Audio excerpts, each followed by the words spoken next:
suportahan po natin ang lahat ng pelikulang Pinoy. Pero syempre, unahin natin ang Green Bones.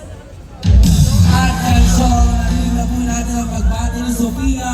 Pero bago po natin kausapin ang iba pang cast, ito po ang pasilip sa kanilang official entry to Metro Manila Film Fest 50th edition. Let's watch this Green Bones! Ako, si Domingo Zamora. Lennon Manileños at pinalakpakan din nila ang Green Bones. Ngayon naman, Ruru Madrid, pati... Magandang gabi po sa inyo lahat. Una po, nagpapasalamat po kami sa bawat isa na nandito po ngayon. Nagbigay po kayo ng inyong mga oras para po sa amin. Naisa po namin kayo kaniyahan na panoorin at suportahan po ang bawat pelikulang Pilipino na lalahok po para po sa 50th anniversary ng Metro Manila Film Festival. Isang karangalan po para po sa aming lahat na makapasok po ang entry ng GMA Pictures at GMA Public Affairs, which is Green Bones, para po dito po sa 50th anniversary ng MMFF. At kami po'y umaasa na inipusan ang suportahan ng Green Bones. Ang pelikula po nito ay punong-puno ng pag-asa at inspirasyon.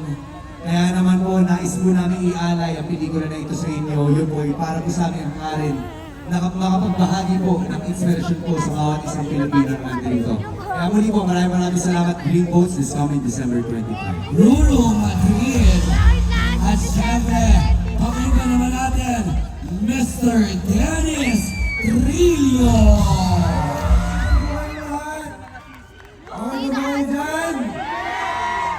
Una-una, maraming salamat po sa magandang panahon at hindi ulan ngayong araw. Hindi tayo uwi mga pasa. Maraming salamat po sa inyo lahat na dito ngayon. Sana po, ngayong darating na Pasko, manood tayo ng mga sine.